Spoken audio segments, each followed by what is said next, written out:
MK TV ప్రేక్షక మహాశయులందరికీ కూడా రాశి ఫలాల కార్యక్రమంలో భాగంగా ద్వాదశ రాశుల వాళ్లకు ఎలా ఉండబోతుంది, ఈ నవంబర్ మాసమంతా కూడా అన్ని రాశుల వాళ్లకు ఎవరెవరికి ఏ విధముగా ఉండబోతూ ఉన్నది, ఎలా ఉంది, ఎటువంటి ఉపయోగాలు ఉన్నాయి అనేటువంటిది తెలియజేయటం జరుగుతూ ఉన్నది. ఈ 12 రాశుల వాళ్లకు ఈ నవంబర్ మాసమంతా కూడా ఒక్కసారి ఎవరెవరు వారి జాతకం ఎలా ఉంటుంది, ఎలా ఉండబోతున్నది, ఎలా నడుచుకుంటే మేలు జరుగుతుంది, అభ్యున్నత పదములో ముందుకు వెళతారు అనేటువంటిది తెలుసుకుంటారు అనేటువంటి భావంతో తెలియజేస్తూ, మకర రాశి వారికి ఈ నవంబరు మాసము ఎలా ఉండబోతుంది అంటే మంచి యోగవంతమైనటువంటి ఫలితాలుగా గోచరిస్తున్నాయి. మీ వాక్కుకు ఎదురు లేదు, మీరు అనుకున్నటువంటి పనులకు తిరుగులేదు, మీరు వేసేటువంటి అడుగులకు ఎదురు లేదు అన్నట్టుగా ఉండబోతూ ఉన్నది. మకర రాశి వారికి మంచి అనుకూలము, ఆరోగ్యపరముగా యోగవంతముగా ఉన్నది. చిన్న చిన్న ఇబ్బందులు, దేహానికి అలసట అనేటువంటివి ఉంటాయి. అయితే అది సమయానికి భోజనము చేయకపోవటము, నిద్ర సమయానికి లేకపోవటం వలన వచ్చేటువంటివి అనేటువంటివి అర్థం చేసుకోవాలి. గ్రహస్థితుల ప్రకారముగా అంటే చాలా యోగవంతముగా ఉన్నాయి. మీరు అన్యమనస్కంగా అనుమానముగా ప్రతిదీ ఆలోచనలు పెట్టుకోవద్దండి.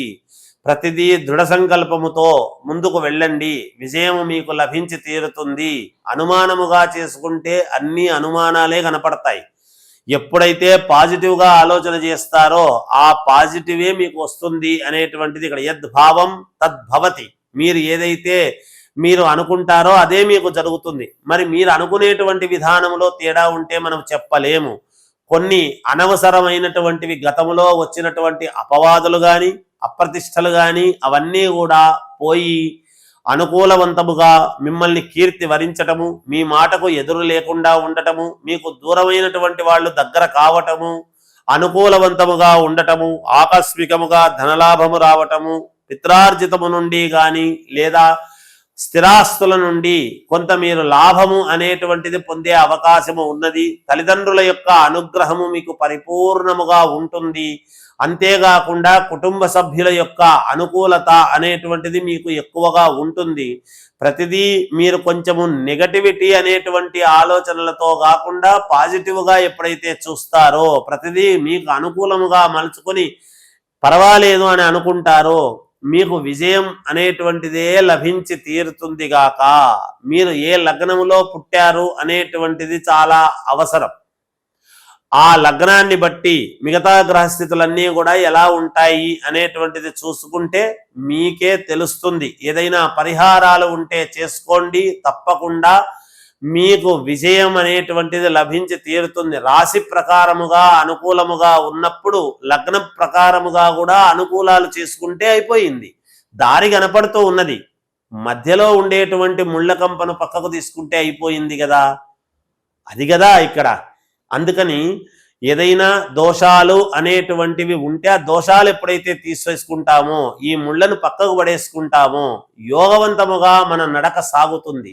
మనం అనుకున్నటువంటి గమ్యాన్ని మనం చేరుకోగలుగుతాము అనేటువంటిది ఇక్కడ భావన మనం తీసుకోవాలి. అందుకని మీకు నమ్మకమైనటువంటి వాళ్ళ దగ్గర తీసుకోండి, మంచి కీర్తి ప్రతిష్టలు వస్తాయి. ఒకప్పుడు మిమ్మల్ని కాదనుకున్న వాళ్ళు మళ్ళీ మిమ్మల్ని నెత్తిన పెట్టుకోవడం జరుగుతుంది. మళ్ళీ మీరు ఆదరించుకోవటము, మీరు కలిసిపోవటం అనేటువంటిది జరుగుతుంది. ఎవరైనా సరే మాటే ముఖ్యం, ఆలోచనలు అనేటువంటివి చాలా ముఖ్యం. ఆ ఆలోచన చేస్తే ఎవరిని దూరం చేసుకోకూడదు అనేటువంటి భావనతో ముందుకు వెళతారు. అందువలన మీకు అనుకూలవంతమైనటువంటి గ్రహస్థితులు గోచరిస్తూ ఉన్నాయి అనేటువంటిది తెలియజేస్తూ ఉన్నాను. అంతేకాకుండా రాజకీయాలలో ఉండేటువంటి వాళ్లకు చాలా అనుకూలవంతముగా ఉన్నది. 1-2 సార్లు ఆలోచన చేసి అడుగులు వేయండి, మేలు జరుగుతుంది. ఉద్యోగాలు చేసుకునేటువంటి వాళ్లకు ఉన్నతమైనటువంటి స్థితికి వెళ్ళేదానికి యోగముగా ఉన్నది. పై అధికారుల యొక్క ప్రశంసలు అనేటువంటివి పొందుతారు, మీకు మేలు జరుగుతుంది. అన్ని రకాల వాళ్లకు యోగవంతముగా ఉన్నది. చిన్న చిన్న వ్యాపారస్తుల దగ్గర నుండి పెద్ద పెద్ద వ్యాపారస్తుల వరకు కూడా యోగవంతముగా ఉంది అనేటువంటిది తెలియజేస్తున్నాను. ఇంకా మెరుగైనటువంటి ఫలితాలు సాధించుకోవాలి మేము అని అనుకునేటువంటి వాళ్ళు మీరు చేయవలసినటువంటిది, ఇప్పుడు కార్తీక మాసము ఉంది కాబట్టి ఈ కార్తీక మాసములో మీరు పరమేశ్వరుడికి, పార్వతీ పరమేశ్వరులకు సమర్పించుకోవాల్సినటువంటిది ఏమిటి అంటే పాలు. అభిషేకానికి మీ చేతులతో స్వయముగా తీసుకువెళ్ళి పాలు ఎప్పుడైతే ఇస్తారో ఆ పాల వలననే మీలో స్వచ్ఛత, మీ యొక్క గుణాలు అనేటువంటివి మీకు మేలు జరగడానికి అంతే స్వచ్ఛముగా మేలు జరుగుతుంది అని తెలియజేస్తూ జయోస్తు.